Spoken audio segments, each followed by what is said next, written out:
Hey everybody, welcome to HitPoint, a brand new show featuring a good friend of mine and a long time. I'm a long time fan of this man, Bakusan JRPG, joining us here as my co-host of a brand new show, a brand new news show where we're going to be talking about basically everything that is interesting to me, everything that is interesting to him. So that's going to be a lot of RPGs, JRPGs, anime, maybe some talk about figures and stuff. Basically niche stuff. I don't know. We're gonna figure out what works and what feels good. Baku, how you doing tonight, man? Doing good, man. How are you? I'm doing pretty well, dude. How far back have we known each other at this point? It's been a while. I'm sure I'm a longer fan of you than you are of me, though. Like you're the senpai. You've been no, there's no way. You've been on YouTube. You've been on Twitch way longer than I have. So just to set the record straight, I'm a big fan of this man. Bigger fan of this man than the other way around. I don't know if that's necessarily true. I mean, there's a few points of that I'll contest, but I will say that there was a short time when I streamed here on YouTube, and then I started streaming on Twitch when I decided that it wasn't really like doing the live gameplay stuff. That was something that wasn't super working for me on YouTube, but a podcast though, I feel like this is something that will work, and I've been getting lots of requests for it, and ever since the end of the JRPG weekly update, people have been asking for me to do more news stuff, and well, now that's exactly what we're going to be doing, talking about some All right. news. And well, so anyways, so when I first transitioned way back when, like a few years ago, to doing Twitch instead of YouTube live streams, oh God, what was I think you were the first person that I subbed to, Oh and yeah. I think so, for What made real. you make that horrible decision? Well, I just recognized a fellow fan and enthusiast for RPGs and JRPGs, somebody who has the the enough love for it to put it in their name, Bagusan JRPG. Could you tell us a little bit about you and what you do and who you are? First of all, JRPG stands for just randomly playing games. Oh, is that right? No, it's a joke that stick in my community. Someone's like, well, if you, I'll tell you the story later. But what do I do? Well, I am streaming on Twitch at BakusanJRPG, so come hang out. I stream, I think. Maybe about 5 days a week. That might cut down. I'm also going to be doing some YouTube stuff, so more news to come there. Right now, I am streaming a game called Xenoblade Chronicles 2, the Torna expansion. So Oh, that's nice. very exciting. Yeah, we finished the base game. That game is phenomenal, right? By the way, so speaking of JRPGs, if you guys have not had a chance to play Xenoblade Chronicles 2, highly recommend it. It's a good game. It's a good one. Yeah, you didn't have to call me out there like that there, Baku. Just first episode already calling me out. That's just how we Look, roll, I guess. look, I thought that it's been established that we want Derek to play a game, we shame him into it in Twitter. So this is not the right place, guys. Don't shame him here. Shame him on Twitter. All right. So Mario. Oh wait, no, it isn't Mario. The bouncer. Uh, um, yeah. Well, we'll see about that. Um, but hey, it did work for Lady Pelvic. She actually did call me out did she for not having played really? a. Yeah, she called me out for not playing a Tales game before, and Oh, then okay. so well I had to fix that. So Well, you guys know what to do. Xenoblade Chronicles 2, Twitter. Let's go. let's do it. Now, before we really get too far into the show, I do want to let everybody know that Baku and I, unfortunately, are not going to be paying too much attention to the chat at this time. We will, at the end of the stream, try to catch up on all of the super chats. If you guys have questions, we'll make an effort to read all of those and respond to all of them as much as possible. But for the time being, we're going to keep this show, because it is live, but I'm going to keep this up for people to watch later on. So if you're watching after the fact, hello, everybody. Good to see you. So, Hello.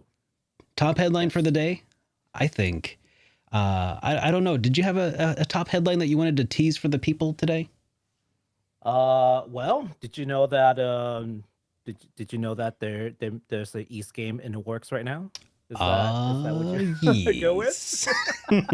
Is that what you're hinting at? Is that where? Okay, yes. Yeah, that was in the fact really the big one for music. me. That was the one that I think really got me the most excited was hearing Kondo talk about that. We're going to talk about that a little later on in the up. But for now, I guess we'll just start at the start at the top here with the a recent release, Pokemon Legends Arceus. Or not, that's not how you say it though, is it? Is it I think it's Arceus, but Arceus or is I it I could I Arceus? could also be I could Okay, also be wrong. I'll consult the chat. Chat, is it Arceus or no? I don't know. Okay, you know what it is? It's like what is it? Chrono Trigger. It's like is it Magus, Magoose? I've heard Mages. Oh God, I used to call him Magus. I used to a long time ago called him Magus, but I think it's Magus. But some people might say Magus.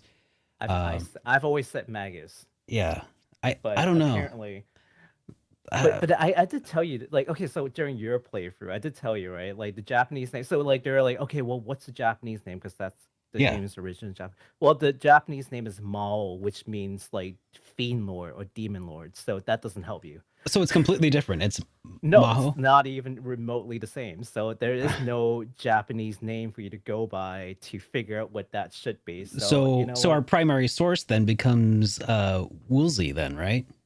Well, I mean, we'd have to ask the person who decided to rename this character Yeah, to the whatever original it is. localizer Woolsey, Right, right? right. Ted And Woolsey. then, yeah, and then ask him, hey, what did you mean to call this character? So until that day happens, You know your what? guess is as good as mine. We'll have to have that interview with him sometime We down the should. line. Oh, We should. I'll get my people on it to talk to his people. Yes, please. We need to get to the bottom of it. So I still don't know how it's pronounced. I'll go with Arceus. I Somebody really made fun think of me it's. for saying Arceus the other day, and I'm like, well, whatever. It's a I, made up word. Come on. I thought it's Arceus, but Arceus, Arceus, Arceus, whatever. Y'all Yeah. know what it is. Yes. All right. Well, so yeah, that just came out just a couple days ago now, right? January 28th, Yes. 2022 Yeah, absolutely. on which consoles did that come out on? Take a wild guess. I'll give you a hint. It's the Nintendo game. Ooh. Oh. So probably came out on mobile and okay, so it came out on Nintendo Switch. Yes. So tell us a little bit about this game. Okay. Yeah. So, well, I'm guessing. Well, first of all, let me ask you this: like, when was the last time you played a Pokemon game, if ever? I don't know. I played Pokemon Y or X. I can't Wow. remember which. On Wow. 3DS. Yeah. It was. I didn't get super far, but that's probably more recent than you expected for me to say, right? Yes. No, I was expecting you to be like, oh, last time I played Pokemon was back in the good old Gen 1 days. No, but ask me when the last time was that I enjoyed a Pokemon game. Then why did you play it? I mean, I played a bit of it. I didn't. I got not super far. Mhm. You know what? I should probably bust out the 3DS and I could take a look at my playtime. But honestly, yeah, it was a game that I played a bit of. I was probably like mid 30s and then I just kind of dropped it. Not Yeah. a concerted effort, just sort of happened. So Wow, you've actually the last one I like played was like black and white, and that was in the regular DS, I think. I have not I've played the 3DS ones at I've all. heard good things about the black and white episodes. Like Yeah, I heard that they're a little yeah. bit more emphatic of the stories in those ones, right? Yes, and I have a whole theory on that, but we'll touch on that in just a minute. But let me talk to you about the game first, right? So, Yeah. I think it was like Gen 4 is when they talk about a region called the Shino region, right? Which is taking inspiration. So the original regions they take inspiration from different parts of Japan. Kanto region is the actually not the Kanto region. What do they call it? The first region is Yeah, that's based Kanto, on like the wasn't it? eastern. There's Was it Kanto? Kanto and then It Johto was after that. And Oh, then Johto. Okay, I don't yeah. know. So yeah, it started with Kanto. I think that's why it gets me because Kanto is actually taken from the Kanto regions, which is the east the eastern part of Japan, where Tokyo and what have you, would be there. And then Johto is based on Kansai, which is the western part of Japan. And And then then I think Suno third, would probably be, is yeah, that based on snow, like so Hokkaido? yes, exactly. So Shino region is based on Hokkaido, like the Uh-huh. giant landmass up north. But in this version, in this game, it's in the Hisui region, which is the historical Shino. So you're taking back like maybe a couple hundred years prior to the modern Pokemon game. So it's a historical take, which is pretty interesting. Sweet. So Yeah. so Sun and Moon, would that be Okinawa region then, or is that more of like, I've heard it's islandy, so is it that, or is it more like Hawaii? I don't remember. I think it is Hawaii. It's got like tiki kind of like poles. I'm pretty sure it's supposed to be Hawaii and not what is it Not called? Okinawa. Not Okinawa. Yeah, they Okay. suspected it would be Okinawa, but I really think it's Hawaii or some kind of Pacific Island like sort of country. I mean, Hawaii is a Yeah. pretty popular like tourist destination for Japanese people too. In addition to Okinawa, it's like a bit further away, right? Oh So yeah, so that makes there's a total sense. huge, yeah, there's a huge Japanese population there. There are Don Yeah. Quixote's there, which is a really popular like almost like a Walmart-y kind of store. Hmm. Yeah. But anyways, yeah, but back to the game. So wow, like I've seen the gameplay. It's, a lot of people are streaming and a lot of people playing it, and it looks incredible. My copy is coming out on Monday. So I don't know, when I can actually find time to play it, but it's coming on Monday. So, like since the first game they've had like very like set kind of mechanics, right? Like you Yeah. you you throw a Pokemon, you take turn, you attack, they attack, etc. It's just a lot of back and forth, right? Hmm. The player character is never involved in the battle. Yeah. You go in the tall grass, you fight a Pokemon, you damage them, throw the ball, you catch it, It right? hasn't really changed a whole lot since like Gen 1. At Hasn't least really changed a whole lot. Yeah. except for now though. This is changing the formula a little bit. Oh boy, I don't think a little bit is doing it justice. It's added a stealth mechanics, right? So you can stealth in the tall grass, you can throw the ball at the Pokemon, you can catch it, you don't have to even fight it. You can catch multiple Pokemons that way, like very quickly. So Oh, I think the cool. gameplay is a lot faster. Does it They have, So yeah. one of the things that I recall that I was actually talking about back a while ago, Mhm. it was a hot take that got a lot of people pretty angry with me. Oh, Actually, I was I talking want to hear about, the hot take. I want to hear this. well, the hot take of mine was that basically I feel like Pokemon hadn't changed at all since basically Gen 1, Gen 2. Like I think Gen 2 they introduced shinies and that was like the last really groundbreaking thing. Sure they had like the Hmm. mega evolutions here or there, but they're always just kind of like these one-off spin-off kind of gimmicks, but they haven't really Yeah. changed anything revolutionary. Now, as I understand it, this is supposed to be more of like a Gaiden, right? It's supposed to be not a it's not a mainline entry of Pokemon, right? It's Hmm. kind of like a new sort of thing, kind of like the mystery dungeons are kind of their own thing. Hmm. That's Yeah. my understanding. But anyways, what I was saying though at the time was that my personal preference would be for Pokemon to sort of do the Breath of the Wild thing, Hmm. and just sort of go completely open world and allow you to like see Pokemon in their natural habitat, throw a Pokeball at one, catch it, have some more of that like almost inspired by the anime where you see the Right. Pokemon just sort of hanging out and just kind of like being part of the everyday world, right? That's what I Right. wanted to see Right. in Pokemon. But that was something that I got a lot of pushback on that. And now it sounds like, I mean, and I think that the pushback was probably mostly a lot of the people who were really invested in Pokemon the way that it was, and Hmm. were really not super happy with the prospect of what they love being changed, right? But Hmm. it sounds like what we're seeing here with this new one, Arceus, Arceus, whatever. It sounds like they're dipping a toe into sort of that sort of maybe change that I voiced my opinion on a while back. And I'm kind of excited to see it, and I really should give it a go and see if it's maybe more my jam. Yeah, and I don't believe you're alone in this. I think as a matter of fact, look, Nintendo's not stupid. They've done their research. They know sort of what what's hit, what they don't waste money and make games that don't sell. Like that's the thing about Nintendo. Like all their first party game basically sells. Sorry, Sega. No, Sega has great games, but just not Sonic. Yeah, that's a hot take. I'm waiting for Of course chat they to have yell great at me. games. They bought I'm, Atlas. I'm waiting.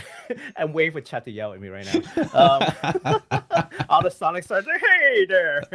No, um Baku. I mean, they have Yakuza. Okay, we know how you feel about Yakuza, or I love most of us Yakuza. know. Yeah, Yeah, I yeah. love Yakuza. Yeah. No, I like Sega games. I just like to pick on Sonic. Um, no, but the fact of the matter is, and here's my theory is that Pokemon One came out what when I was in middle school, right? You and I are both the same age. We're both in our mid 30s Yeah, now. grade So school, late grade yeah, school, early middle school. yeah, somewhere around there. It So it came out at a point where it was really popular with the mhm, younger kids, and I yeah. was sort of kind of ashamed to sort of really enjoy it. And I actually, it was my reason for getting a Game Boy. Uh-huh. So that was the age that I was when it came out. I was like, I'm too cool for this, except I'm Right. not. Oh, I made a lot of money off Pokemon, but that's a different story for a different day. Yeah, like at that age. I don't mean later on. I mean when I was in middle school, I made a lot of money off Pokemon. But Yeah. um, yes, but I'll tell you that later. But okay, so the theory goes, okay, you've got this aging population of people who were into Pokemon, who have just kind of grown up with it and maybe grown out of the formula, so to speak. And it's about time for a change. So they look at, okay, well, can we do a game that isn't a main line, that we can test all these things, that's safe, right? So Yeah. they got a lot of feedback, say, well, these folks are a little bit more mature. They might have grown tired of just constantly adding Pokemon and all these gimmicks. Like you said, they want something that's a little bit more involved. They want something a little bit more mature. They want to get to know the characters a little bit more. So I think that's Hmm. all the changes they're bringing. They're bringing stealth mechanics. Player can actually get hit by the Pokemon. It matters. If you fail to sneak up on a Pokemon, they come and attack you. You faint. Your mission is aborted, basically. Oh. Um, Right. So you can switch between, different style of attack during the turn-based mechanics. So it makes things up a little bit. There is going to be a significantly less amount of characters in this game, and but more in-depth character development for all the characters, which Oh my is God, this what I've sounds like heard. exactly what I want. This sounds exactly like what I Yes. need in a Pokemon Yeah. game. That's Yeah. So they're it's reintroducing the crazy. RPG into the series, because for a long Yeah. time it just felt like Pokemon was becoming less and less of an RPG. Like it's the most popular RPG franchise or turn-based RPG in the world. Mhm. I mean, for better or worse, that's what we have for like our representation for the as like that is the face of turn-based RPGs right now. And a lot of people don't even realize that it's a turn-based RPG system, but that's what it is. Like I've actually heard that from people who are like, I never realized, but it is an RPG just It without absolutely is. any of the you know a lot of the core driving factors for people to play it, like the story, the character development. Just throw all of that out the side. Your character development is, I want to be the very best, like no one ever was, you know, Yeah, and it absolutely. doesn't go anywhere from there.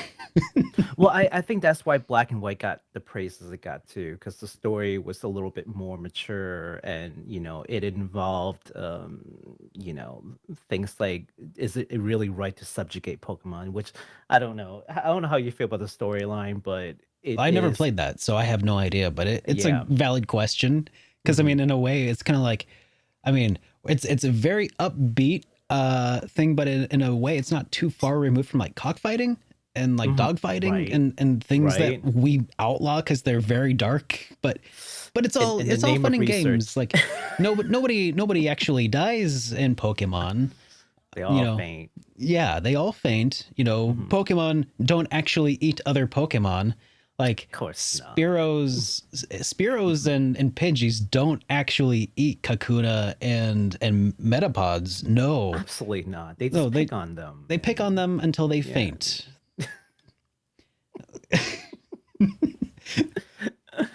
Okay. So yeah, Can I tell you a secret though? Sure. Since we're talking about Pokemon being an RPG, Yeah. and one day my nephews may watch this episode between me and you and the secret's out, but I've bought them Pokemon games hoping that they will get into RPGs because the older one is playing like Call of Duty or whatever, right? Hmm. And I'm just like, hey, have that Pokemon game for your Switch. I heard you like Pokemon, and they do. So I'm just like, yes, play that RPG.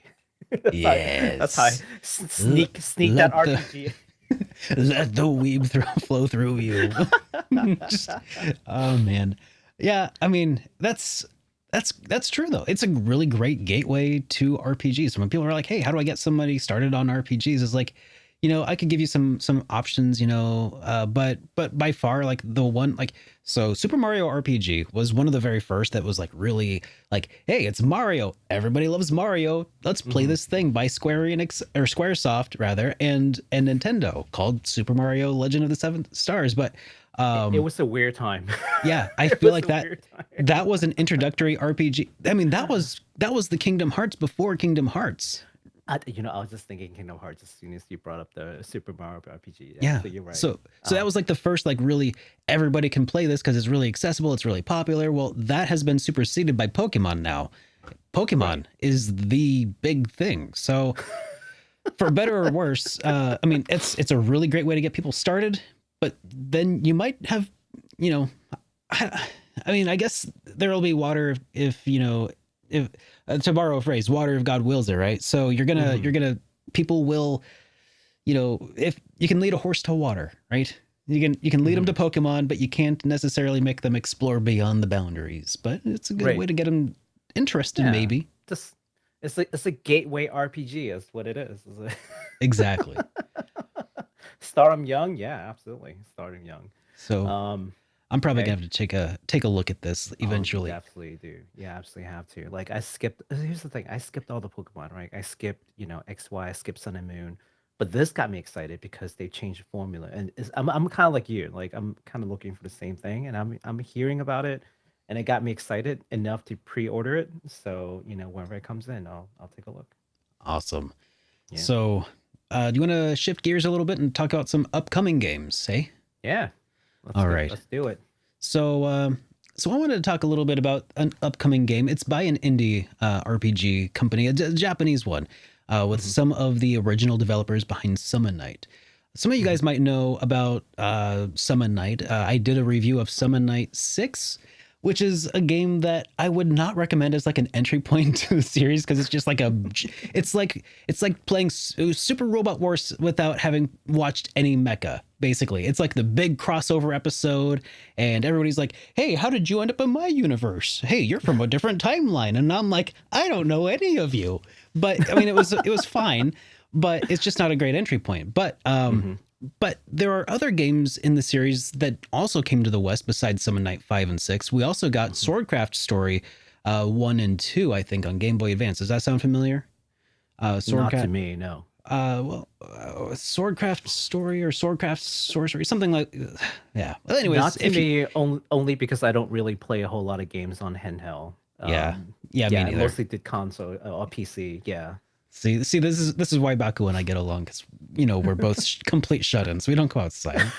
Uh, so it's by this studio that's from a lot of the same people who made the Summon Night games. They broke Hmm. off, created their own development studio called Felistella. And Hmm. Felistella has created a few of the ports of Summon Night to a few different platforms like PSP. They also have worked on a few other games, but now they're making this game called Maglam Lord. And it Hmm. is a side-scrolling action RPG, and it's going to be coming out here on the 4th, and it is for the PS4 and Nintendo Switch. And have you heard much about this game before, Baku?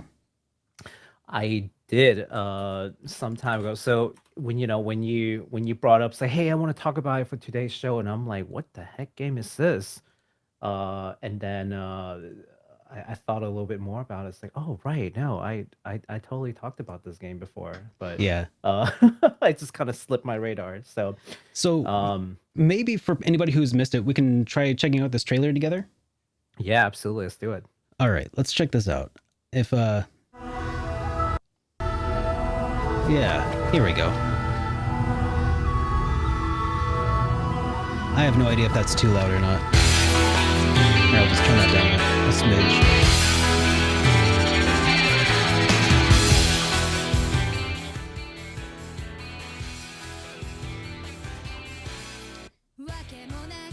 All right, so right off the bat, I'm gonna question an RPG from the depths of hell. Like, is that the angle you want to take? I mean, that's the Skya though, right? Yeah, it's pretty interesting. I saw this trailer a little bit before, and okay, so it's a lot of cutout stuff, but this is what it actually looks like. It's the side-scrolling action RPG, kind of like Sakuna maybe, a little bit of that like visual novel sort of stuff outside of combat. I'm kind of curious about this one actually, and I'm probably gonna take a look at it. But yeah, I have no idea if I'm gonna get. It is, yeah. And so the artist here is the same person behind the original Summon Night games. So that's why it looks so familiar. I was like, yeah, that looks. It's somewhere between Summon Night and Disgaea. I'm like, yeah, I feel like that's kind of what they're going for here. It definitely looks like that is the idea. So, yeah. Wow. All right. So here, I'll stop sharing that screen here. We could talk a little bit about what did you think about that? Jumping ahead. Look at Derek just speeding off. Sorry, go ahead. No, I was just asking, like, what did you think about the that trailer? Any initial thoughts about it was a little bit of gameplay. They didn't show off a whole lot of it, did they? Mm-hmm. At least when I think of the gameplay, I'm thinking like the combat. So I'm kind of curious about what that actually entails. How deep is that combat supposed to be? Or is it just kind of like surface level, just hack and slash side scrolling action RPG, or is it like going to be kind of in depth? I really have no idea what to expect, but likewise.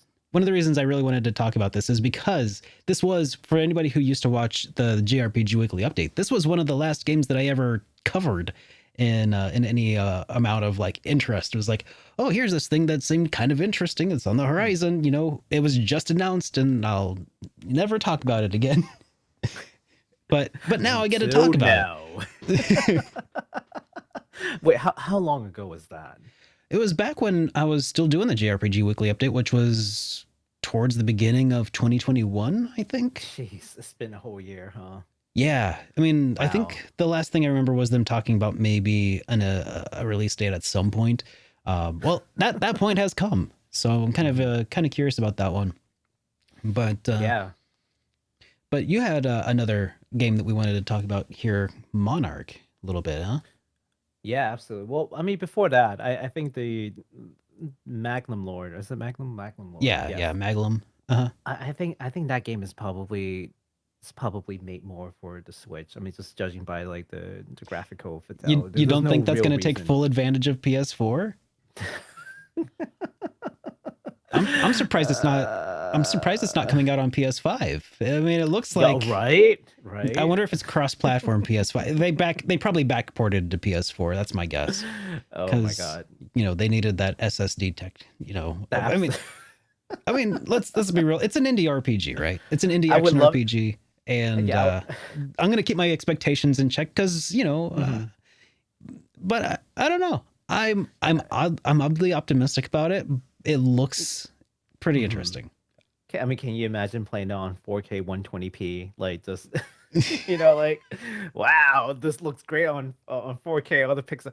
I'm not crapping on it. It's an indie game, and it does look a bit like a PSP game, actually. To be totally honest, it does. But even so, yeah, I don't think it needs to look like amazing for the game to be fun. The game needs to be fun first and foremost. Exactly. That's what I think. I think you're absolutely right. Should definitely judge it by that. Yeah, absolutely. No, this is not a judge. This is not a judging thing. I'm just calling it what it is, right? But it could be super awesome. So I can't wait to see it comes out. So the reason I brought up Swordcraft Story and everything is because I think it's a Swordcraft Story was because it's also the side-scrolling action RPG variety of game.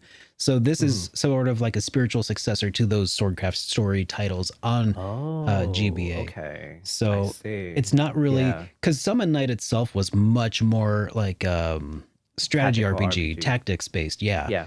Mm-hmm. And obviously this one not so much, not as much at Mm-hmm. least based on what Yeah, I'm seeing. definitely. Yeah. I like I said, I can't wait to see like a more maybe a better trailer maybe once it comes closer. I doubt it, but maybe some actual gameplay like There's probably going to be a launch day trailer maybe or something. probably, yeah. Yeah. Something a little bit more than this. This is not enough for me to sink my teeth in it, but I Yeah. my opinion may change. Yeah. Yeah. We'll see what happens, man. Yeah, absolutely. All right. Well, I'm ready for you. All You right. want to So talk tell about us, Monarch? We'll talk about Monarch. yeah, let's talk a little bit about Monarch. Because I remember we were talking about this earlier yesterday. Yes. I think, Actually, it might have been even earlier than that. It might have yeah. been a couple of days ago. So, as a matter of fact, I think I talked to you about this when the demo came out, which is like two, Yes. 3 days ago. Yeah. Yeah. You mentioned you were going Uh, to play the demo, and I was like, I ain't got time for that. So I haven't done that yet, I unfortunately. haven't played a demo either. I was gonna do it yesterday, but then yeah, some stuff came up, and then yeah, that didn't happen. But yeah, Well, I will play the demo at some point. maybe I'll Um, play the demo too, and I'll talk about it at some point. But have you seen much about this? yeah, as a matter of fact, do you want to take a look at the trailer so people have an idea what we're talking about? Yeah, I mean, I'm sure everybody's probably already seen a little bit of the trailer, right? I mean, it's kind of a is this is an indie though, right? It is an indie. It didn't strike me as being an indie, right? This is definitely non-indie, no. Not an indie. Oh no, this is Developed non-indie. by Landcars. It's a new studio, but it's being published by pretty big studios, and it's being funded by pretty big studios. So I don't know. I mean, Okay, where do you draw the line between indies and not indies? I don't know because it kind of does raise an interesting question. I guess. Mhm. I mean, is Eiyuden Chronicle an indie? Yes, yeah, that's a good question. I mean, I it's don't kind of know.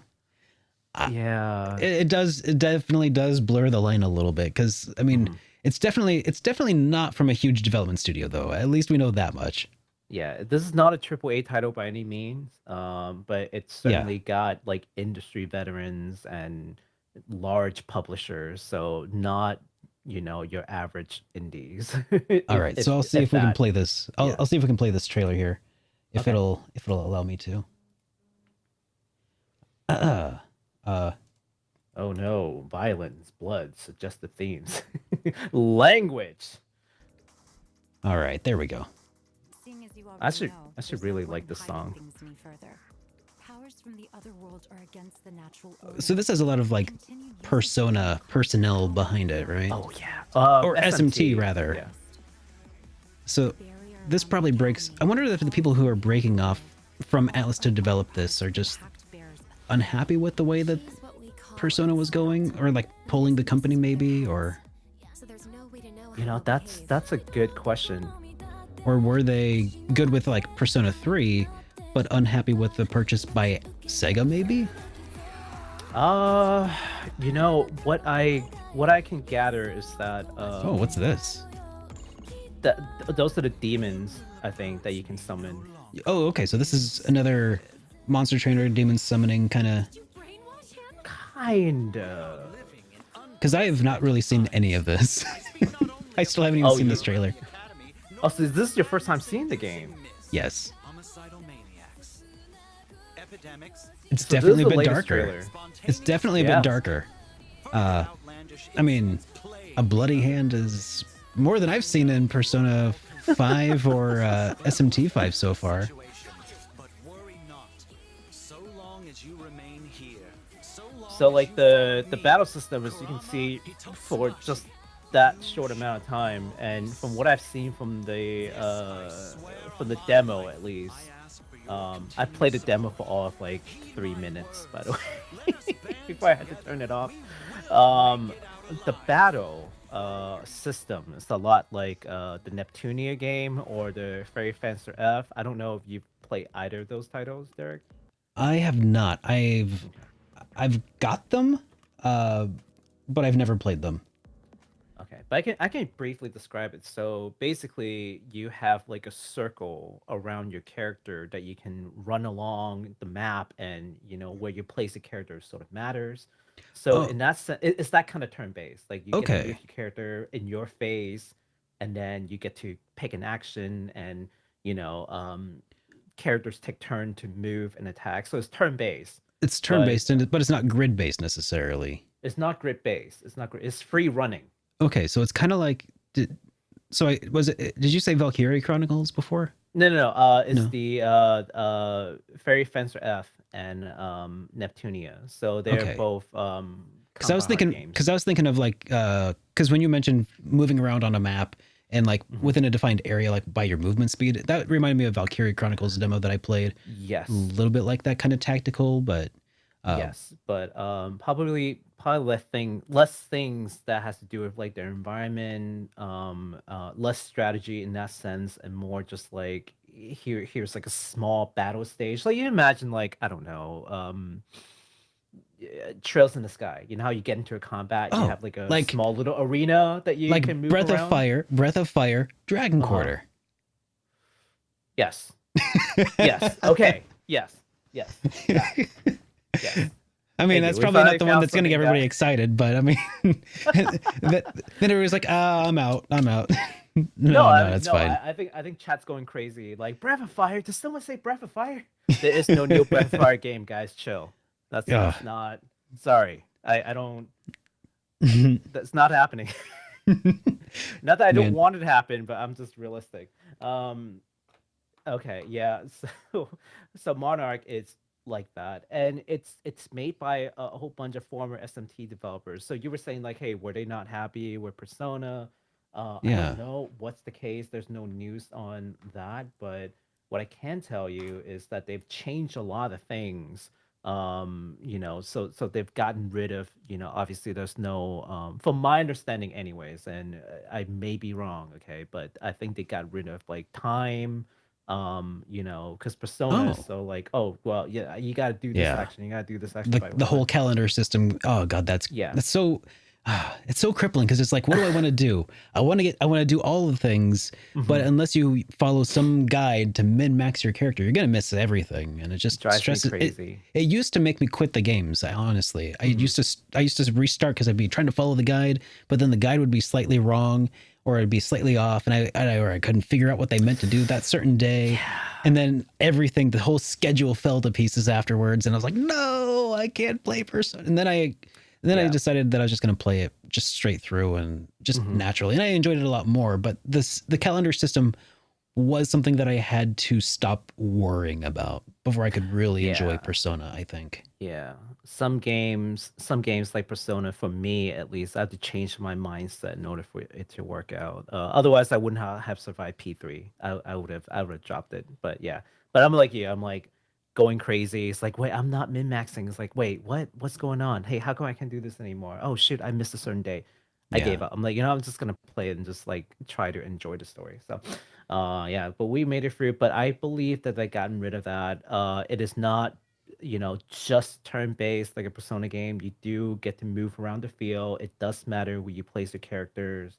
And I imagine like certain skills to have like AoE effect. I don't know that for sure, but I don't see why they wouldn't add that kind, because that sort of thing works perfectly with this sort of arena kind of like battlefield sort of situation, right? Where Yeah. placement of your character matters. So I am really looking forward to it because I like Neptunia battle, but it got a little boring because they never like improved it. But Fairy Fencer F, I do like that kind of game. That sort of turn based is kind of fun. It's kind of like a happy medium between like tactics and a turn based game. So I'm looking forward to it. Especially now I Yeah. don't have to deal with time. Like, I mean, yeah. it certainly has gotten my attention. It looks nice. From the trailer, at least, the voice acting sounds like it's definitely pretty solid. Who knows Mhm. if the whole any word if the whole thing's voice acted, or is it basically just what we know is what we've seen so far? It's published by two pretty big companies, so I don't think funding would be an issue. So Hmm, we can hope that it's yeah, going to be fully voiced, but who knows? yeah. Who Who knows? knows? We'll Yeah, see, yeah, we'll have to see. and But we'll there's no find words on out, it. and we'll find out on February 22nd. Very soon. Very soon, just around the corner, less than a month Very away. soon. It's just like 3 Less than a weeks, month right? away. Yeah, absolutely. And the demo's out. My understanding is that it's PS5, PS4, and the Switch have demos. PC via Steam. I think there's a demo planned for it, but for one reason or another, it's not available yet. So if Hmm. you want to play the game, don't do it now. Okay, you're watching this show right now. Do it afterwards. Go download it on your PS5, PS4, on Switch. Actually, as a matter of fact, go download it right now so you can play it after the show. Yeah, Um, yeah. Start downloading. It's going to take a while. it's gonna take a little bit. So then, what else do we have here? Atelier Sophie too, right? Oh yeah. Next up on the docket.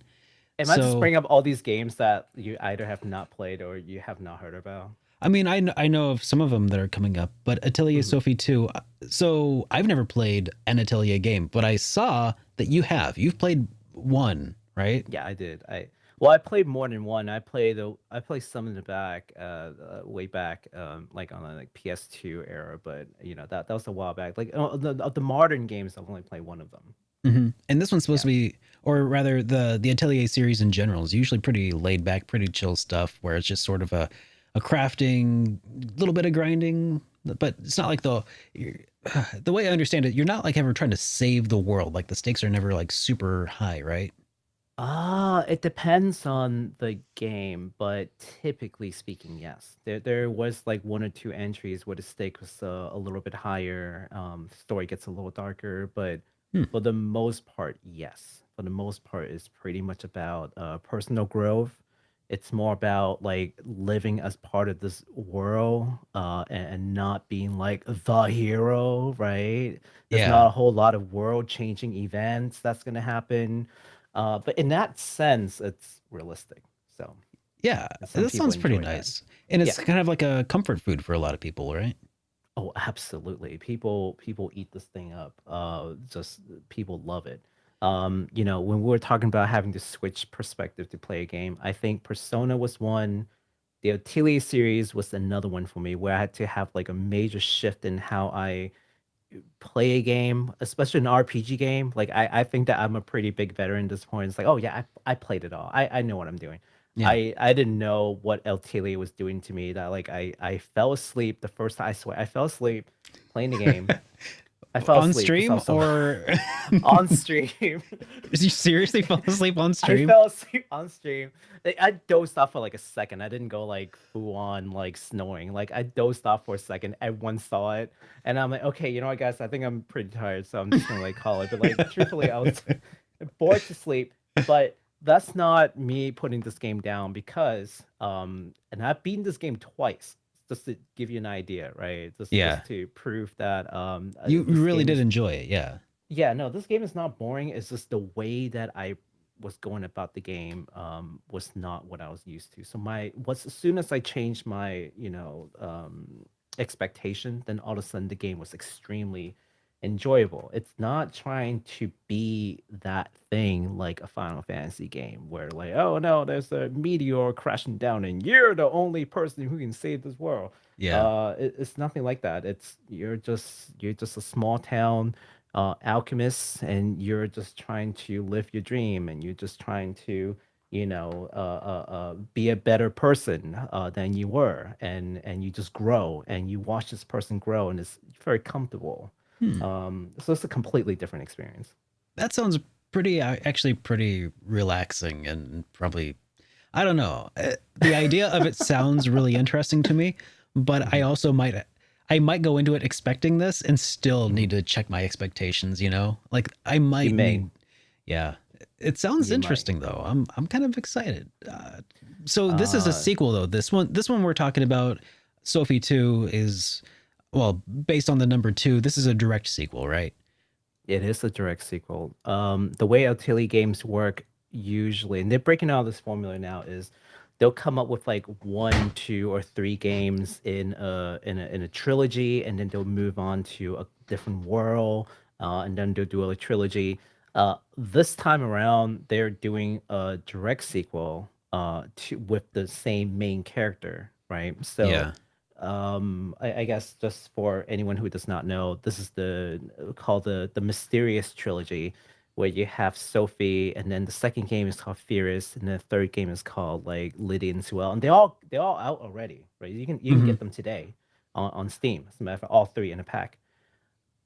The Yeah. reason why For like this is $90 though, right? Is that right on Steam, or is it just Switch that they're crazy expensive? I think on Steam it's a little easier to get on discount because they go on sale all the time. So Oh, just okay. wait for a sale. Yeah. Just please wait for a sale. I Yeah. know I've been eyeballing like the Atelier trilogies. There's a couple of them, Mhm. and you can get them, but they are so. Yeah. Just wait for a sale. Yeah, There I'll was a wait. sale before, so there will I'll be a hold sale off. in the future. Yeah, hold off on it. I'll let you know when there's a sale. I'll message you. Yeah, so typically there's a trilogy, right? The reason why there's a direct sequel is because typically the sequel goes like, okay, there's a game 1, and then game 2 is a different main character, but the character from game 1 will show up usually as a mentor. And then by game 3, game 1 and 2 characters will show up Hmm. in the third game, and so on and so forth. This is a direct sequel because you're now retaining the main character from the first game. So it's now a set between after Sophie 1 and before Furious. The main character Sophie is basically traveling the world, and she gets stuck in the dream world, and you get to meet her grandmother. For anyone who has ever played Sophie before, it matters. Where the grandma's referenced many times throughout her journey, because she was the inspiration for her to become an alchemist, so she's pretty big. But you never get to see her in the first game, and now you do. You get to see her at her prime, and sort of like, well, why are we here? What are we doing? So that's sort of like the mystery to this game. So we hope to find out what's going on here, and it looks interesting. That sounds so Um, cool, man. That sounds like a yeah. slice of life turned into, or maybe not a slice of life, but like, God, what would you call that if in No, anime terms? I have no, no no, no, idea. no. I think you're right. That's kind of the problem with this game, and people's expectation. Hmm. I think you knocked it right in the head. Is most people expect RPGs to basically be a shonen Yeah, anime, yeah, where like you're fighting, you're training, you do these flashy moves, and then like you fight the next boss, and then you move on to the next arc, right? yeah. Like that's RPG for the most part. But this This is sounds a more like a slice of life. this sounds like It's a a slice of life. Ghibli movie, basically like oh like Kiki's Delivery Service, sort of like kind of characters Yeah. and story, like that kind of scale, maybe. Like, More like that, like you're in a small town, and you get to know the people who live in that town, and you solve their problems, and it could be pretty mundane problems, like, oh, I'm out of milk. Can you I'm not kidding. I think that might have been one of the earlier questions. Oh no, I like, you do little things, you build relationship by helping people with your alchemy, and everyone is better off, everyone's happy, right? it's So that. So um it's the. Pardon me, neighbor. Could I trouble you for a cup of sugar turned into an RPG? basically, and then it's like, oh no, I have no sugar. Why? I gotta go out and find me some sugar cane and use alchemy to produce sugar.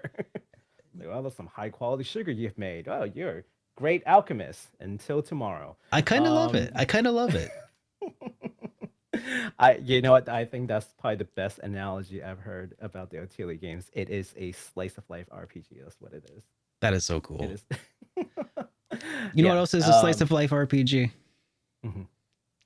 Elden Ring. Oh my god. What kind of life are you living in? The kind of life that gets sliced. So, Oh my god. but God, I was hoping I can get through this entire show without you making any kind of pun, but well, you know me better than that, though, don't you? So, anyways. Elden Ring.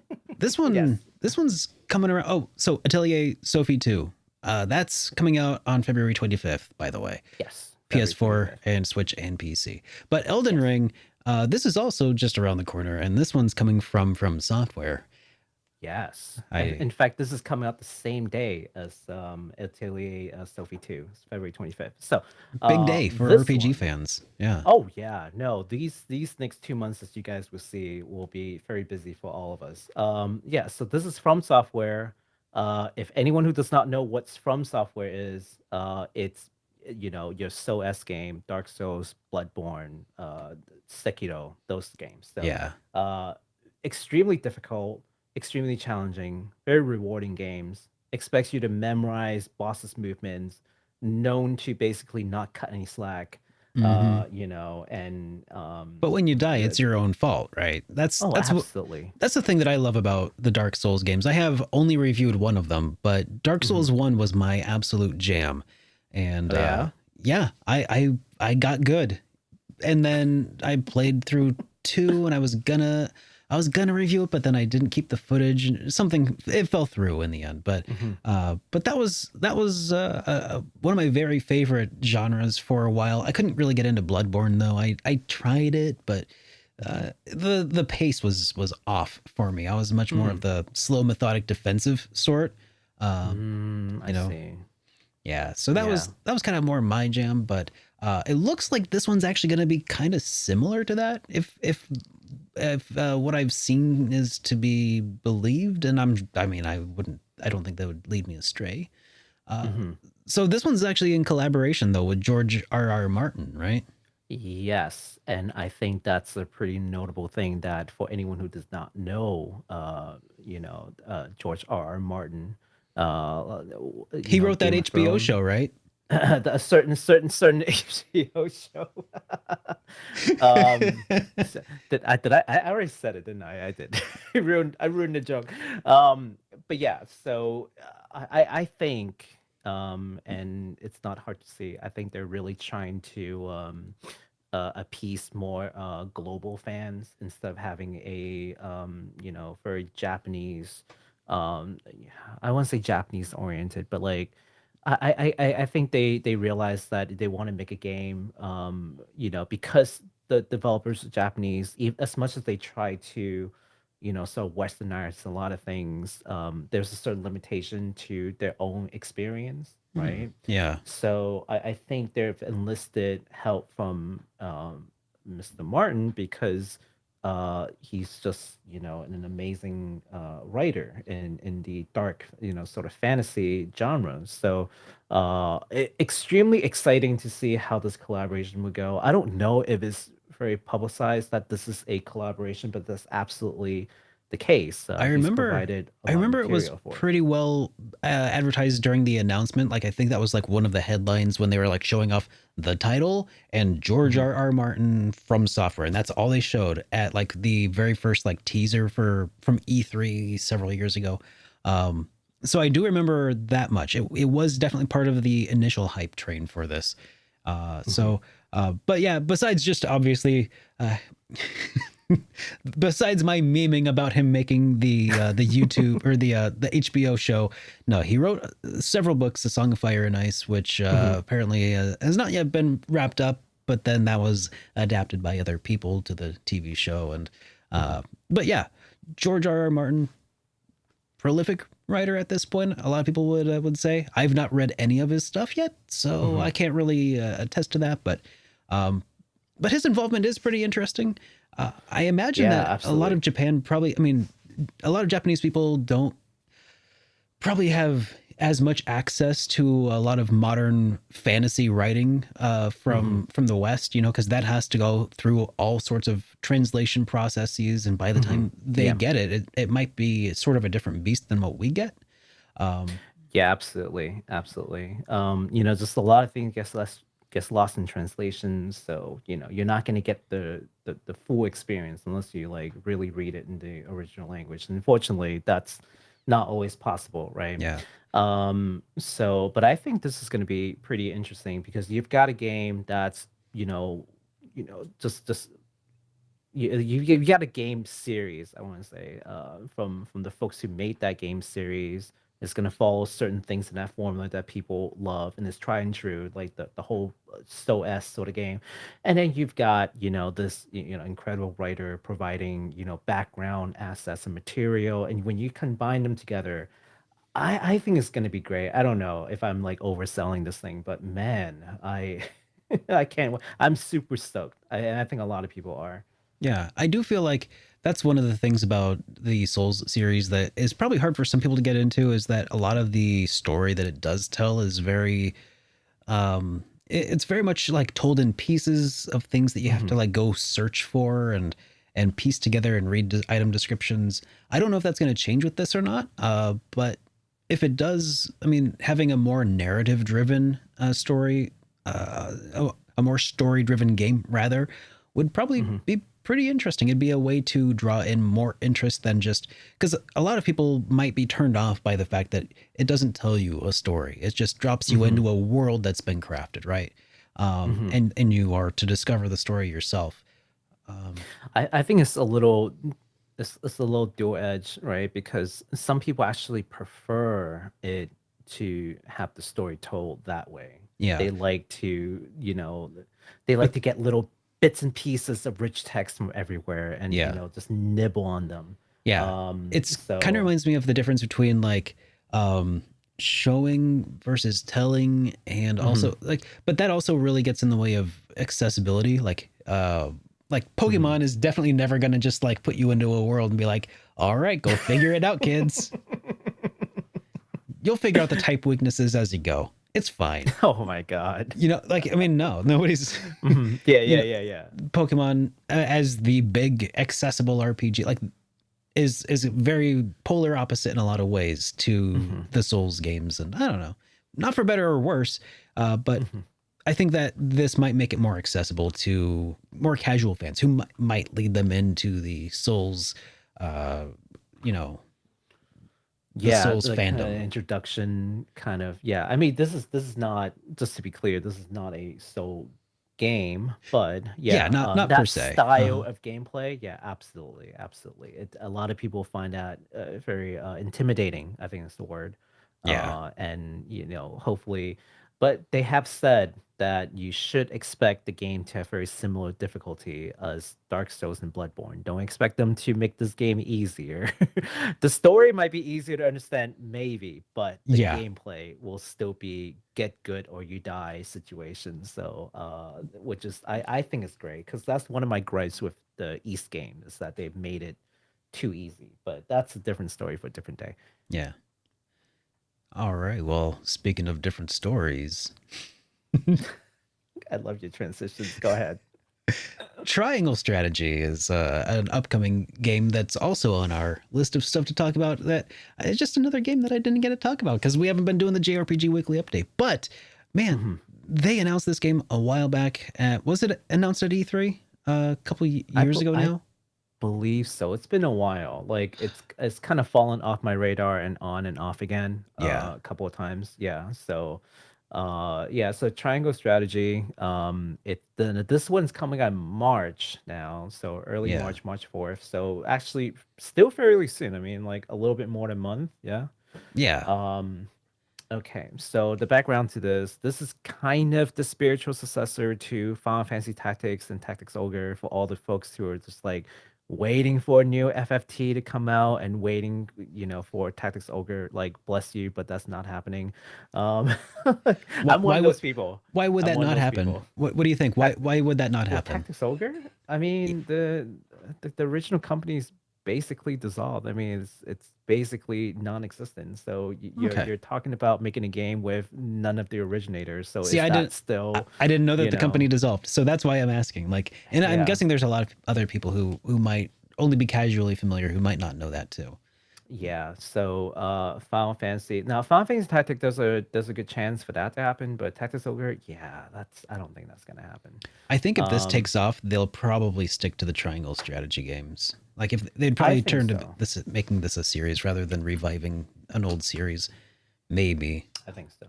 I mean, it's not that old, but I love Tactics Ogre. love this. One of my favorite games all time. Love the story. Played it to death in the Super Nintendo age. Played it to death again in PSP. I still play it sometimes when I'm bored. Is that the same as But Ogre yeah. Battle? Tactics Ogre and Ogre Battle, are those connected? Yes. So the way Okay. that the game series works is they have a giant world with continuing lore, and then there are different episodes that were planned from, I think it's like Team Heavens. I forgot what they're called, but basically that team would and all the episodes are named after Queen songs, Yeah, right? like Let Us Cling Together, Let Us Cling Dragon Attack. Together. Was Dragon Yep. Attack one of them? No. I know it's something the March of the Black Queens Yes, or March of the Black Queen. something. That was another big one. Uh, Yep, yep, yeah, yep, yep. Dragon Attack would have been a perfect one, except because that is a Queen song and it's really good. hmm But Yeah, okay, yeah. Unfortunately, had that kept going, I'm sure that could have been the case. that But would have been yeah, so awesome. so they're all related in one giant like universe. Between Ogre Battle and Tactics Ogre. So you're absolutely right. They're related.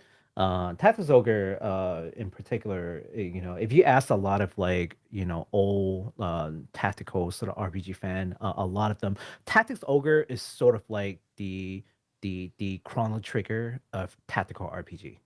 I'm saying it right now. It's sort of Wow, like that. It's that it's level that of game. it's that Is game. which one? Yeah. Tactics Ogre. Tactics Ogre, it's Okay. like the Chrono Trigger of, because and there's a lot of parallel, right? Like Hmm. it's come from a team that you can't really assemble anymore.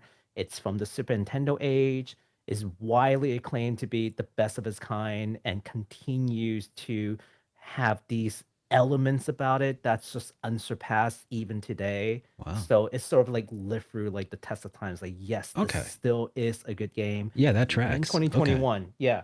So it's just great. The soundtrack's amazing. One of the best soundtracks ever made, in my humble opinion. That is. But anyways, yeah. So this is the spiritual successor. The story's set between three nations. They've gotten into a war over resources, and so I like how they bring in the politics, which is very Yeah. much like the hallmark of FFT and Tactics Ogre writing. It's like they bring in real politics that are very familiar to us. Like, resources is finite in this world, as with any world. Yeah. And there are wars that are fought over it. There's an easy truce, and now tensions mounting again, and it's sort of up to you to try to ease the tension or figure a way out, to try to save the people, perhaps, or not. I don't know, because Yeah. I can't. Yeah, know. because we haven't played it Yeah, yet. I haven't played yet. What we do know is that the game will feature HD 2D, which is sort of like that So new. gorgeous. I So gorgeous. know, God, Square Enix, do the right things. Final Fantasy 6, come on. Yes, that's what I'm saying. Yes. HD Oh, 2D, all the things. HD 2D. yeah. You know what? HD 2D Chrono Trigger and Chrono Cross. I want to, but like I want to see them use a similar style of like Mhm. the bloom effects, the tilt shift to some classic style like PlayStation 1 RPGs. I bet they could do it. That'd be They nice. can, and they will do that for Dragon Quest 3, but not FF6. And I'm just like, what are you doing? Yeah, why not? That's that. Yeah, I just. But anyways, not to detract from this, but Yeah. Yeah. we can talk about this some other time too. But yeah. So similar to, for anyone who does not know what HD2D looks like, if you look at Octopath Traveler, that I think that's the first game that they've used the Hmm. HD2D to great success. That game is highly acclaimed, highly recommended. Looks Yeah. gorgeous. Sparked an entire visual aesthetic that has been carried through now to a whole Yes. bunch of upcoming games that a lot of them actually I covered in my 12 RPGs to get excited for video. A lot of them were indies, including like Eiyuden Chronicle. Mhm. Um, oh gosh, there was a few others that were all really gorgeous, and I'm looking forward to them. Yeah. But yeah, I dig the HD 2D, and if anybody out there doesn't, I feel bad for you because it looks like this is going to be a trend for a while, guys. I'm so sorry, but I happen to be a fan, so I'm actually looking forward to see more games in that style. Yeah. So when is this one coming out? In March? This one is March 4th, so less than a month. I mean, not less than a little bit more than a month. Yeah. Gosh, that is all right. Oh man, I'm gonna be super busy. Well, it's been going on for over an hour, this episode. Maybe we should speed up along a little bit. What do you think? Okay, it's up to you. Yeah, let's hop along to some industry news, if that's all right. Okay. Because we did kind of tease this a little bit. This was the headline that I said we would talk about. So let's go ahead and talk about it. We've kept the people waiting long enough. They're like, Yeah. when are you gonna talk about East? Ease. All right. So yeah. East. Ease. It has been confirmed. It has been confirmed by Toshihiro Kondo in an interview with Weibo. Mm-hmm. Hinted that they've got a new game that's being worked on right now by by the East team, and I guess it's going to be a bit different. And I'm kind of curious about what that's possibly going to entail. Now we do have the primary source available on your screen now, right there, Baku? Yes, this is the primary source that unfortunately I had to dig through in Chinese, and I don't really simplify Chinese, but I read through it for all of you. Oh It man, mostly talks about trails in the sky, the trail series, but at some point it does touch on East, but that's what's exciting about this article. so he didn't say anything super interesting about East or about the Trail series in this article yet, though. But Nothing that hasn't already been said. okay, so the East yeah. thing is basically the extent of the news from this article, and I guess so. What all does he say on the matter? Is it just that they're working on it, and that there's going to be some changes or anything? Is that pretty much all that's gleaned here? Yeah, so well, it's three things. The three main points, that I want to summarize is one, yes, they are working on a new East title. Very, very careful about the wording. He didn't say we're working on East 10. He's saying we're working on a new East game. Yeah. So that could mean anything. So let's get that straight. Don't think that we're saying, hey, East 10 is coming. No, he's saying that they're working on a new East game. I think it might be East 5. I don't know, because a lot of East fans know East 5 is not really a thing. Is it not? East 5 is a weird little animal. Try going through your modern system and look for East 5. You won't be able to do it. The one that you can find, I believe, is on PS2. So just to give you an idea, but literally like East 1 through 9, you can get in a relatively modern system, except for East 5. East 5 is the only one that you won't be able to do it. So no, I am not saying it's a remake of East 5. Okay. I just glanced over chat for just a second. No, that's not what he said. Because he did say a new East game. He didn't say that they're revisiting an old East game. So it's a new East game. Here's but it's not where necessarily. here's where you might run into the lost in translation thing, right? So you're reading into in English, but all he's saying is that they're working on a new, item, right? That's related to East. So new could mean anything, right? Even a remake is new, right? So Okay, I got what you're saying. Okay. It's good to have that primary source there, so we don't get too far ahead of ourselves. Absolutely. I like reading primary sources. So I read through that for all of you. You're welcome. Very much appreciate Yeah. Good to know like more than one languages sometimes. I wasn't expecting to read about an East game or a Falcom thing in Chinese, but that was not what I But here we I would are be doing today. And here we are. Yeah, so I did that. Now okay, so that's the first thing. The second thing is that it won't be 2022, so don't expect a new East game to come out this year. It's not this year, but it's fine. Take your time, make a good game. We'll be ready when you are, right? And the third thing is, and maybe a very notable thing that he said is, while East 7, 8, and 9 are built on a very similar system. Have you played 7 East, 7, 8, or 9? By the way, there. I've played 8. I have not Okay. played 7 or 9 though.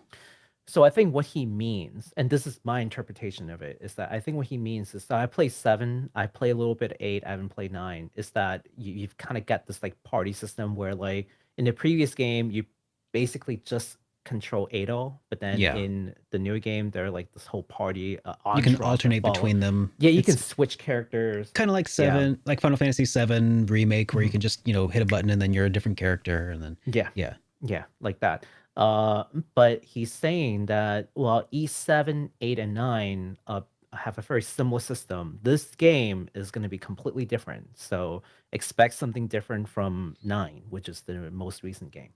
So my mind instantly goes toward maybe some sort of East tactics game, maybe. I mean, that's the first. I don't know why my mind goes there, but I feel like there's been plenty of East titles and probably lots of different characters that he's met along his travels, and maybe some sort of not necessarily like maybe non-canonical title, because they've done like non-canon crossovers with like the Trails series and Adol. So maybe some sort of Falcom tactics game, or heck, maybe a fighting game. It could be. I mean, right? That's what we're talking about here. It's so wide open, and it could be pretty much anything, but with a completely different battle system. It could be that. It could be that. That's the because when he's saying like, oh yeah, these games has a similar system, but this is going to be different. Like my mind just takes it. Well, what are the commonalities between these 3 games that don't really share with the other games? So it sort of takes me immediately to sort of the battle system. But I mean, it could also be different in more ways than just that too. So when I think about it, I'm thinking about the the Kudo, like the new Trails game that's coming out. Yeah. And how's probably, I mean, it's probably gonna end up using that engine because that's their newest engine, and I don't see why they would just make one game and then just forgo it because they're not That's a good Square call. Enix. Because they're not Square Enix. They don't have the resources to waste on something like that. I just love crapping on Square Enix for that one. Why would they? Anyways, Why would they? Okay. Yeah, so I would imagine it'd be something like that. But if they use that engine, then they could do a whole lot of things. It could be like sort of a turn-based action mashup. It could be a full-on tactics game. It could be a fight. It could be anything. So I don't want us to get into like speculation land. Start stating stuff like that's the truth. That's where I live, though. I love living in speculation land. I'm glad that you're pulling me back from the brink, though. No, I like thinking about it because it's fun, but I do want to just say like that's all he said is that it's going to be different from E7, 8, and 9. Anything else? So and like I said, in my head, everybody, it's been confirmed that there will be an East strategy RPG starring characters from all of the Falcom games up to this point, and it's coming out in 2022. That's what I heard. or a crossover fighting game. That would be fun. They have done that though, so I don't know if that fighting game really. I think they have. I might be mistaken. I don't know. I'll have to ask Plub again later, or Naticus. Yeah. I don't remember East fighting game, but if they had one, I would love to see Adolf fight Estelle and see who wins. My money's on Estelle, but that's just me. I don't know. Adol's been through 10 games now, so who knows? Who knows what level he actually would be canonically at this point? The problem is that I don't think Adol hits girls, so. Oh yeah, well there's that. There's that, and Estelle is nothing to sneeze at, so it's not even going to be like it's not a small handicap, if you know what I mean. I can already imagine what Estelle would say if Adol refused to fight her. Are you gonna say her famous line? Are we gonna hear it? No, you go for it. Go for it. No. I didn't bring this up. What do you guys think, chat? Is that 7, 8, 9, 10?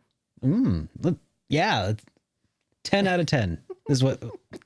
That's what I saw in the chat. They haven't responded yet. I give it an 8. Hey, I mean that's I don't Pretty speak good. Japanese, so It's so pretty it good. works for me. That was pretty good. That was pretty good. All right. Are you ready for a little bit more industry news? Yeah, tell me a little bit about this one because I knew about Kondo talking about Hmm. East, but I'm this is entirely new to me. Okay. So we were just talking about Toshihiro Kondo. Now we're gonna talk about a different Toshihiro. I didn't even realize they had the same name until I was writing the I was writing stuff down. So this is Toshihiro Nagoshi. For anyone who does not know who Nagoshi is, he is sort of one of the OG you know, director who worked on the Yakuza game series. So he left the Yakuza game studio, the RGG studio, sometime last year, and now we know what he's doing. He's actually going to be the new president and CEO of the Nagoshi studio. And joining him are people like Daisuke Sato, which is another Yakuza producer, um, and then Katsuki Hosokawa, which is the senior producer for Judgment, which is a spin-off, a very successful spin-off of the Yakuza game. So he's got like a star-crusted, sort of producer team, Yeah. in his new studio.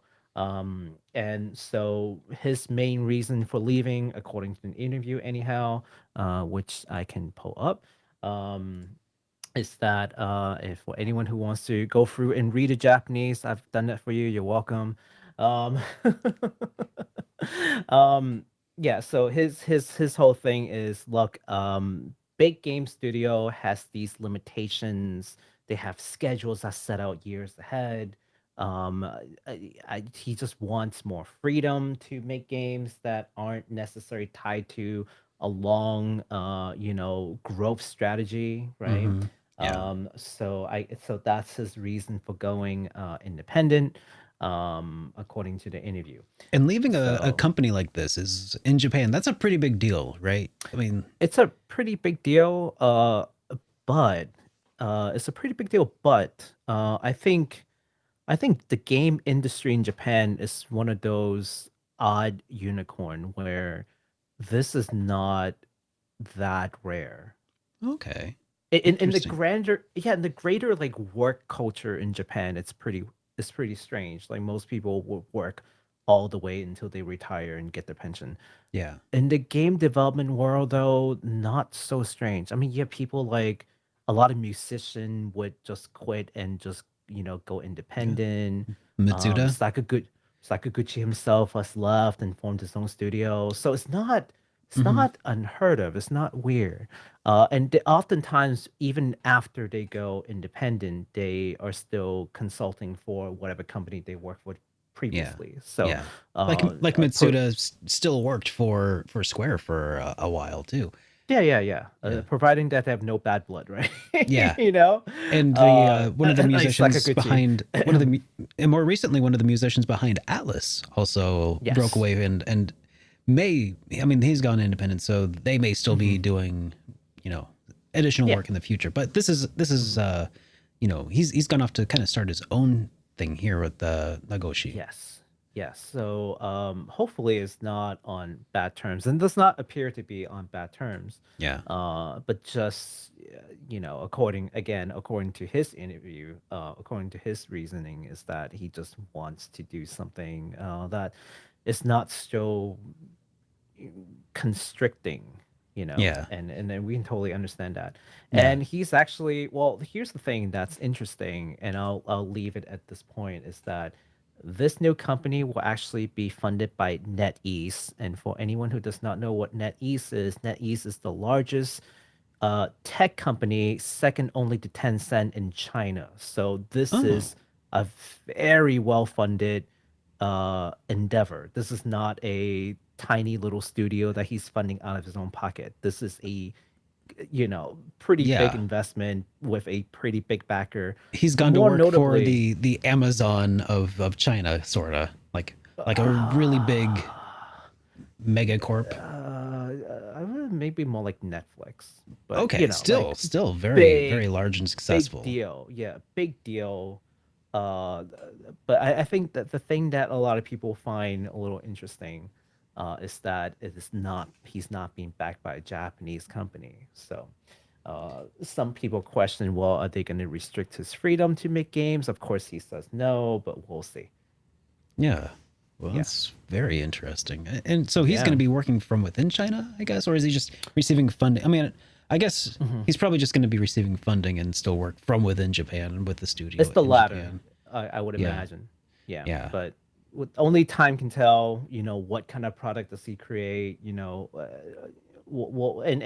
of course we'll judge it by its by its own merit, right? So Yeah. we'll see. We'll see what happens. All right. Very cool. Sorry, trying to take a look at the chat here for a moment, and I'm getting distracted because it disappeared on me, and I have no idea why it disappeared. But anyways, uh, Baku, we're gonna start winding down here. The very first episode, but before we do start winding down, before we start winding down and try taking a look at the super chats, which is one of the things I was trying to see if I could see them, and they all disappeared. Why, No YouTube? way. Why I wish I was making that up, but they are all missing. But maybe I can scroll and figure it out. I don't know. But anyways, while I tried my hardest to figure that out, Baku, uh, what are you streaming? What do you do? Where can people find you? Yeah, absolutely. So I'm on Twitch a couple of days a week on BakusanJRPG, which is right under here. Yes, yes, here, yes. That's right. Yep. My Twitter's also there. I will post things every now and then, but most likely you'll find me on Twitch streaming a couple of days a week. Currently streaming Xenoblade Chronicles 2, the tournament expansion. We already finished the base game. It was amazing, and I'm still trying to shame Derek into playing the game because I think he'll enjoy it too. Awesome. Well, and I'll tell everybody what I'm doing right now. I'm actually also streaming on Twitch, usually about this time. I stream every Monday, Wednesday, Friday, starting at 6 p.m. Central. And right now we're making our way through Shin Megami Tensei 5, which will eventually result in a full review. We're playing on hard mode. It has been kicking my butt from time to time, and so if you want to see that happen live and laugh at me in real time, you can do so at twitch.tv/SuperDerekRPGs. Links are also in the description. And now I have no idea where all the super chats have gone. And I feel terrible because I mentioned we would. Like, I was like, all right, it is now time to go take a look at the super chats. They were there. And then, like, I look over and gone. I I don't. saw Super Chat earlier. I did. I saw Super Chat earlier. I don't know what you did. I saw it. I saw it earlier. I saw stuff popped up. So I don't know. I don't know what you did. I, is can do you want to just like look up like here just look up some way to find Super Chat and I'll just like yeah. talk about random stuff. You know what? We do have a couple extra stories for you to, that you could talk about if you wanted to, real quick, while I try and Alright. figure that out. Well, this is turning into a solo show, guys. This is Take it only away, day Baku. one, and my God, what is going on? Okay, It well, wouldn't. now you guys know what happens when you collab with Harry. I'm kidding. He's usually super organized. I don't know what's getting into him, but okay. So we can talk a little bit about Stranger of Paradise, Final Fantasy Origin. I was gonna save that for next week, but you know what? What the heck? This is an emergency situation. So let's talk about it. So speaking of Elden Ring, yes. Well, Square Enix, I think they see that this sort of game genre is definitely gaining popularity in the West. I think this is their first stab into something a little Soul-esque, and I think it's a good idea for them to not call this Final Fantasy 16, because boy, have we had that issue before where they try something and then call it a number series, and then people definitely had issues. I'm looking at U11 and I'm looking at U14.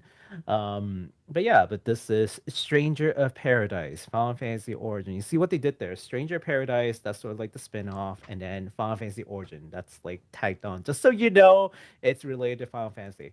It is by Square Enix in conjunction with Koei Tecmo, specifically Team Ninja. Oh yeah.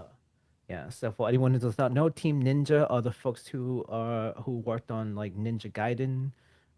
So definitely very brutal, very dark gameplay, and we've seen that in some of the trailers.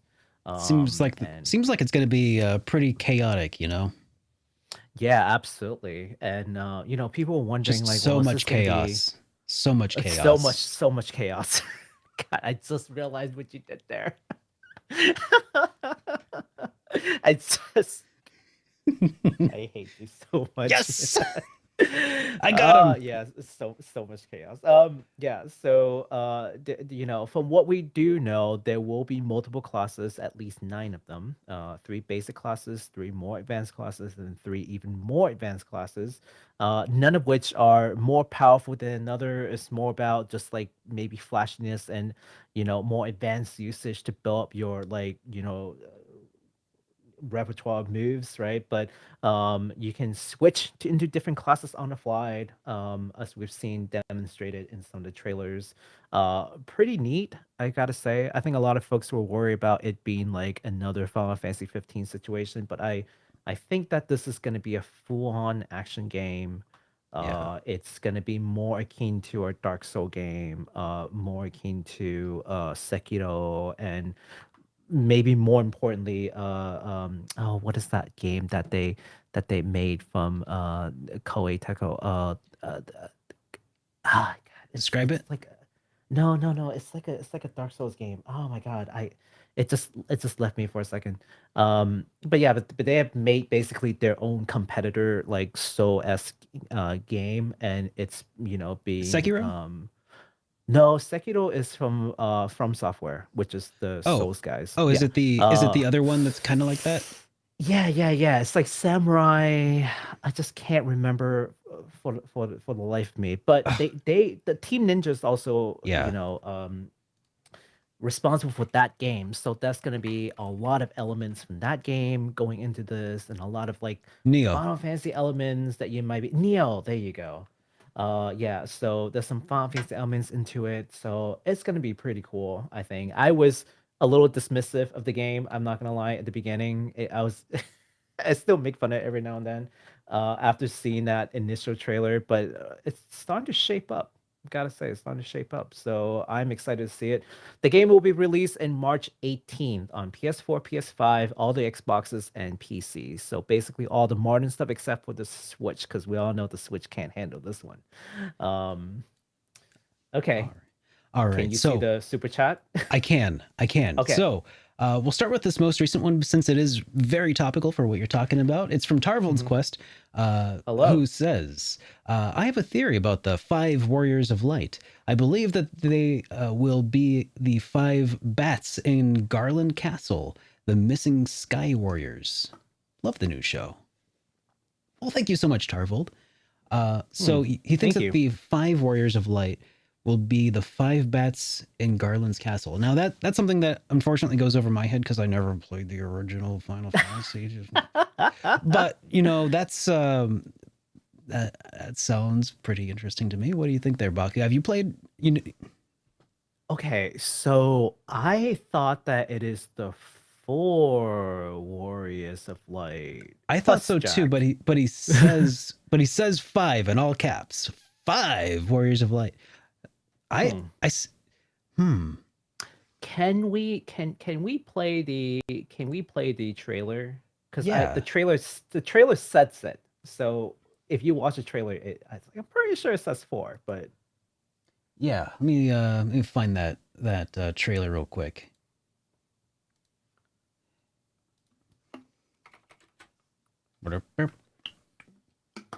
It's a live show. All right, and it it's is a called live show. It's called Stranger Paradise, Final Fantasy Origin. All right, the most recent trailer, the final trailer. Let's go ahead and should we give that one the look? Is that the one you're thinking of, or you think we should watch like the Oh no, the one that I have listed out for you Oh, you've got one listed out. in the thingamabob. Yes, Oh, it's all there. There it is. There it is. I don't know why I didn't see it before. All right. Well, that's it stopped working. Why is everything stopping to work all of a sudden? Oh, hang on.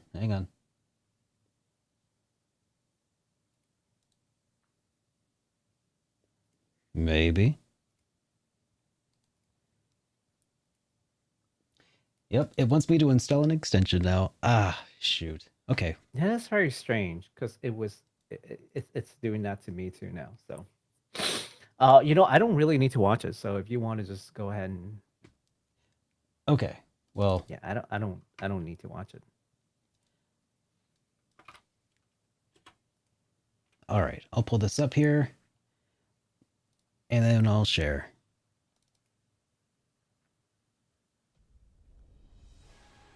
Uncover the dark beginnings of Final Fantasy's first villain in Stranger of Paradise Final Fantasy Origin, developed by Team Ninja.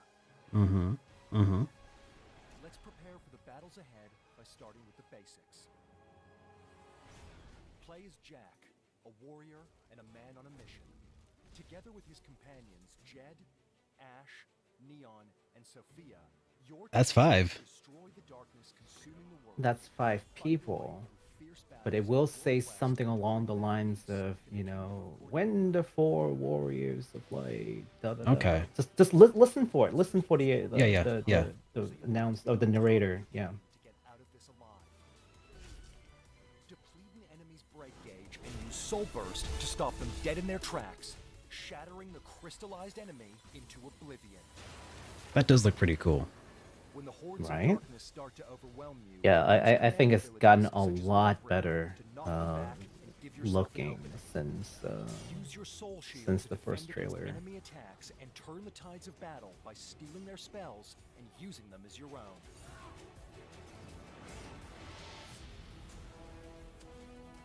You'll start your journey as a swordsman, wielding Multiple a jobs. two-handed greatsword. But by battling through the endless throngs of chaos and gaining experience, you'll It definitely looks a bit more hack and slashy than a Souls-like. weapons, abilities, It seems like they're going for the dark sort of look, but it looks maybe more like Devil May Cry. I was thinking Devil May Cry when I saw this. So I'm very curious, like what angle are they trying to get at? Like who are the audience that they're trying to go for? Is it going to be, yeah? to create your own unique attacks. Unlock these by advancing in your specific job class to achieve points to spend in the job tree. There's skill trees. Unlock new command abilities, That's powerful definitely buffs, like a Final and Fantasy advanced jobs to carryover. help you progress through your missions. Now we're talking. And there are many other methods to increase your power along the way. Gear up with equipment left behind from your fallen enemies. Discover chests full of loot in the hunt to empower your favorite playstyle. Match the job affinity of rare equipment to your current job to gain a unique edge in battle. I'm not a big fan of the whole like dark clothing sort of aesthetics. This brings me back to FF15 again. Yeah. I mean, hey, regardless of what they do here, just keep in mind that we do have a new Final Fantasy on the way, a new Dragon Quest on the way too. Yes. There They are look- plenty of great games. Like this is not your cup of tea. There are other games. For sure. Yeah. I've given up on like waiting for Square Enix to like just give me a game that I will like. I think the last time that happened was Wait, there it is. Here, If they cannot, let's try that again. 5 seconds. 4 warriors of light. 4 warriors of light. If they See? cannot, gather See? shards of light. Okay, so I mean, there's it's- 5 it's- protagonists, but there's 4 heroes of light. Consume. Yeah, and Jack's the stranger. Okay. Yes. I Jack's see. the stranger. He's the Jack's stranger guy. of paradise. Yeah. Ah. Supposedly, the story is that he comes from a different dimension into this hellish landscape, and the 4 warriors of life plus Jack will get through this story. Supposedly, I don't know because things can change and the story. But when all this first came out, when they talked about it, like that's sort of like the original concept, anyways. I don't know if they stuck through it. I don't know if they change it because Square Enix is kind of known to do that. We'll see. Yeah. Well, Yeah. do we know who is directing this one, by the way? It's not Nomura, is it? No, it is not Okay, Nomura. okay. The person. So, well, the idea of the game came from Nomura, I believe, Oh. in an interview that I've read, where Nomura was talking about like the origin of Garland, which is a villain in FF1. So Jack is supposed to become Garland, which again defeats why it wouldn't be like the 5 Yeah. Warriors of Light. So Jack, I believe, becomes Garland. This is sort of like Garland's like origin story in a way. Like how did he go from wanting to, hurt Chaos so badly to working for him? We'll see, right? Yeah. Oh, Yeah, it's supposed to be a very dark story with not a very happy ending. well, okay, that sounds really interesting then, actually. Okay, consider my interest piqued with that extra information. Well, I'm glad that we got to... I'm glad... I'm happy for the technical difficulties that made us explore this Strangers of Paradise. So I did find the rest of the super chats though, so I'll cover those real quick here. From Duo Beard here, just wanted to say that he loves you, Derek and Baku. Greetings, friends. Duo Beard, sir. regular from the Twitch chat for both of us. Yes. Message from Nerd Crave here, who just wanted to say excellent concept and to keep it up, and I think we will. I feel like today's episode has gone rather swimmingly. If you guys like it, we'll keep doing it. Oh, by the way, Naticus or Duo Beard gave us a $1.99. Naticus gave us $2, and he just wanted to say, "I like you exactly 1 cent more than Duo Beard." Thank you. Oh man. Okay, so we got I'm feeling the $2 love right there. I'm feeling it. Oh man, and then we got another $1.99 from Duo Beard, who wanted to say Final Fantasy 1 is his favorite game of all time. He said that many times. I'm starting to believe him. Really? So this is canonical for Duo Beard. I've long maintained that Duo Beard is the hardest working person that I've ever worked with. I mean, that I've ever talked to in my streams. Mm-hmm. He's always at work, always working hard, and that's my theory as to why he has 2 beards. He just works so hard that he actually just grows 2 at the same time. When he's not at work, he's at home daddying. So Yeah. shout out to you, man. Yeah, huge shout out. And also we got a ridiculous super chat of 50 Canadian dollars from our friend Canadian dollars. From our friend Ty, aka Magnificent Fluffy. Hello. Thank you so much. He says, "No fancy message, just a tip to support y'all." Well, Ty, thank you so much for that fancy message, regardless, and for the support, you guys. Thank you all so much. I appreciate it. I think we will be definitely continuing to do this as a weekly stream where we, in the future, we'll probably cover stuff, because we did a lot of like makeup work in this episode, covering a lot of the bigger things that I've missed over the last several months. And the newer episodes, the coming episodes will focus more on like the real near term stuff that's just going to be coming out that week, kind of like the JRPG weekly update, and anything else that just interests me, Baku, or anybody. I think just whatever strikes our fancy. Doesn't necessarily have to be RPGs that we talk about. Absolutely. Absolutely. So thank you all so much. I hope you had a great time, and I will see you all in the next well, I'll see you guys later this week. But if you'd like to see Baku a little earlier than that, make sure you give him a follow on Twitch and follow me there too while you're at it. And I'll see you guys on the other side. Have a great night, everybody. Goodbye.